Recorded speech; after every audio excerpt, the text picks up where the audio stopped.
Welcome to Home Health Revealed, where we share real stories from industry leaders about home health, palliative, and hospice care.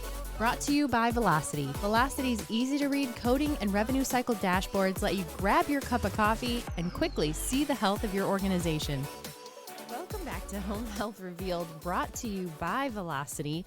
Today is a special milestone episode. This is our 100th episode. Whether you're a home health, hospice, or palliative care leader, or you're just passionate about better care at home, thank you so much for being part of this journey with us. I'm Hannah Vale, and I think I have been a part of every episode, which is super cool. So over the past 100 episodes, this show has grown into a space for honest conversations about staffing, technology, agency startups, scaling, and really everything in between.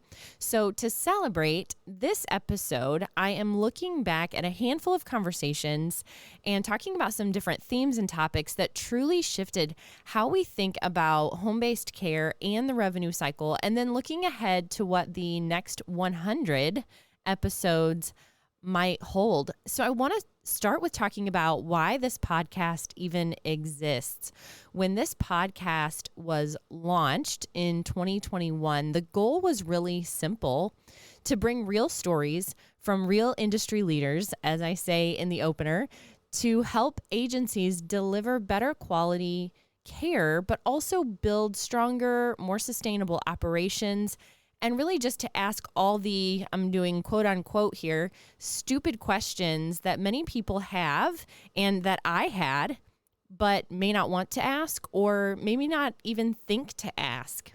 And the focus has always been on practical, usable insights, whether that's how to fix your cash flow, how to support burned out staff, or how to navigate CMS changes without losing your mind. But along the way, the show has been recognized among the top home health podcasts and has really built a loyal base of listeners who tell us they tune in for the content that's relatable and actionable. And this is coming off of the week of Thanksgiving, and I think that's really appropriate in its timing because I feel a very deep sense of gratitude for the people who have joined in on the conversation on the podcasts, the people who reach out in between, the people who have co-hosted with us, our partners within this industry who have joined at the table and been a part of these really meaningful conversations. These reviews that I'm going to talk about highlight that the conversations, one, have been very engaging. I've gotten to sit down with so many experts within the field, and I don't take that for granted. But they're also grounded in the realities of home health and hospice, not just theoretical care. And so thank you to everyone who has taken the time to give us a review, to share episodes, or give constructive feedback to us. It really has been meaningful, and your participation does matter. So let's talk about the last 4 years. Over the last 4 years of change in home health, we have seen a lot of it. This world has really been reshaped by, I would say, 3 major forces that we continue to see. One is reimbursement cuts and value-based purchasing.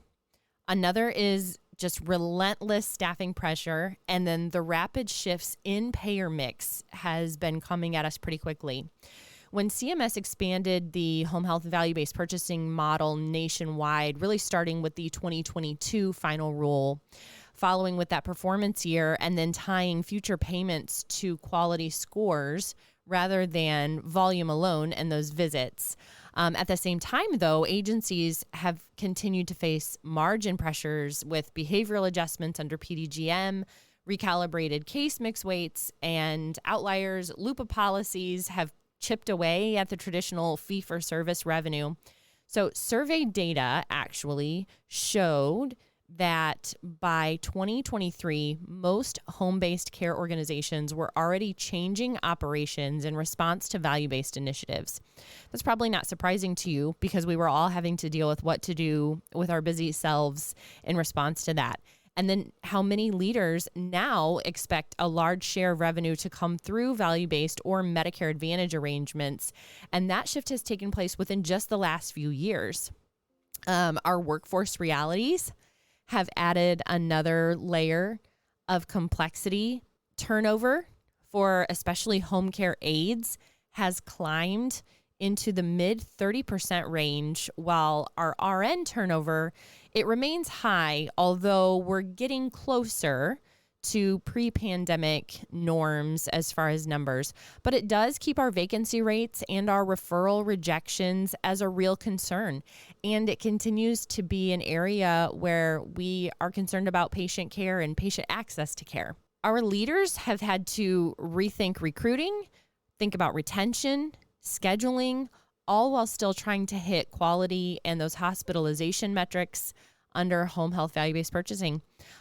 Through all of these shifts, though, the conversations that we have had on Home Health Revealed have given leaders a place to process change, to share what's working with them, what's not worked, and then how to build a more resilient, data-driven organization that can continue to thrive in this value-based care type of world that we are living in right now. Another defining set of episodes that come to mind, for me especially, was from conferences. We had a conversation about taking the podcast on the road to capture some more unscripted conversations with industry leaders. And those have definitely been some of my favorites. It's always very interesting to me when you're at the booth, and some of them are scheduled ahead of time, and some of them are more just kind of tapping somebody on the shoulder and asking them to sit down and talk with me. And especially when somebody is in a group of people, you always have the one person who's like, oh, no, not me. I don't sit down and talk in front of people. But they always have the person in the group who they're like, oh, but she would love to. And then, they'll sit down and talk or whatever. But in those episodes, we dug into some leadership that was more candid, talked about things like emotional intelligence and resilience in end-of-life care, along with the value of the conferences that they were attending for learning, for networking, and for discovering some of the new technologies with vendors who were there at the time.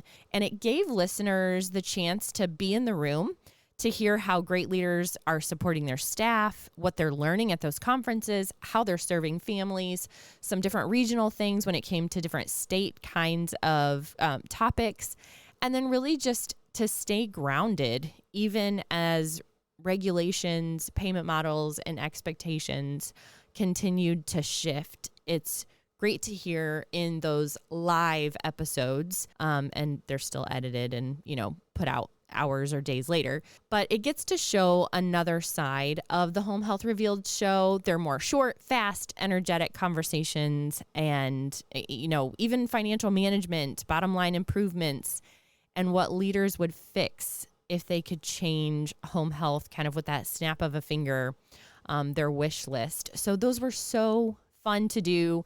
And actually, we are in the middle of a series of, I believe there are 14. Let me look at my little note that's sitting here at my desk. 14 episodes that we just did at this last conference in New Orleans. And I still have several that are on my desk, on my desktop in editing mode. So I'm working through some more of those. And you should be able to hear those here over the next week or two. But another core through line over these 100 episodes has been finances, how agencies can stop leaving money on the table, and episodes featuring even our own team where we talk about aging accounts, accounts receivable, the pitfalls of working with billing partners who are the wrong fit, and then the real cost of denied claims, ignored claims, RTPs that are not taken care of. And in one memorable episode, there was a host that shared a story about an agency that outsourced billing to a per-claim vendor who failed to actually collect, leaving the organization in a really dangerous financial position. And I think those kinds of stories help listeners see revenue cycle not as just a back office chore, but as a strategic function that can make or break agency stability. And there have also been deep dives on EMR confidence, on EMR setup, on your billing 101, and preparing for upcoming years with better AR strategies, and talking about some of the data that we are all sharing, those KPIs. Especially right now, agencies bracing for new CMS final rules and other reimbursement kinds of pressure. The more recent episodes have zeroed in on staying ahead of regulation and technology, such as unpacking key takeaways from the CMS fact sheet on the 2026 final rule. We've done final rule pretty much every year as a talk about what's coming when the proposed rule is released.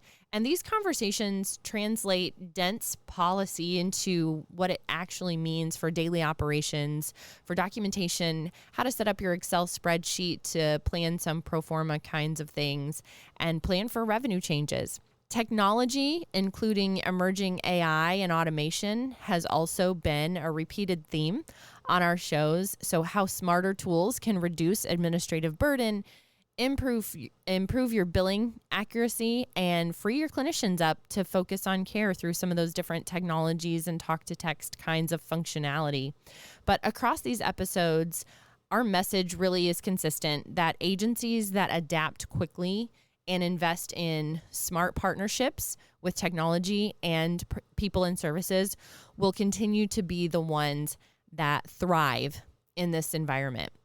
So as this 100th episode wraps up, again, just a huge thank you to every guest who has shared their story, every listener who has tuned in on your busy commutes from house to house or kid pickup or wherever that schedule may have taken you, or late nights, and then my Health Rev Partners team that makes this show possible and delivers service that I can be proud of. So what about the next 100 episodes? The next 100 episodes will keep spotlighting the people, the ideas, and the strategies that move home health, hospice, and palliative care forward, especially as value-based care, as technology is on a lightning fast mode, and as new payment models continue to accelerate and change our structure. If there is a topic, a challenge, or even a hero you want to hear on this next season of Home Health Revealed, we are currently scheduling out our 2026 recording season and would love to hear from you. Please reach out to connect@healthrevpartners.com and let my team know. And please keep joining the conversation because together we are shaping the future of care at home.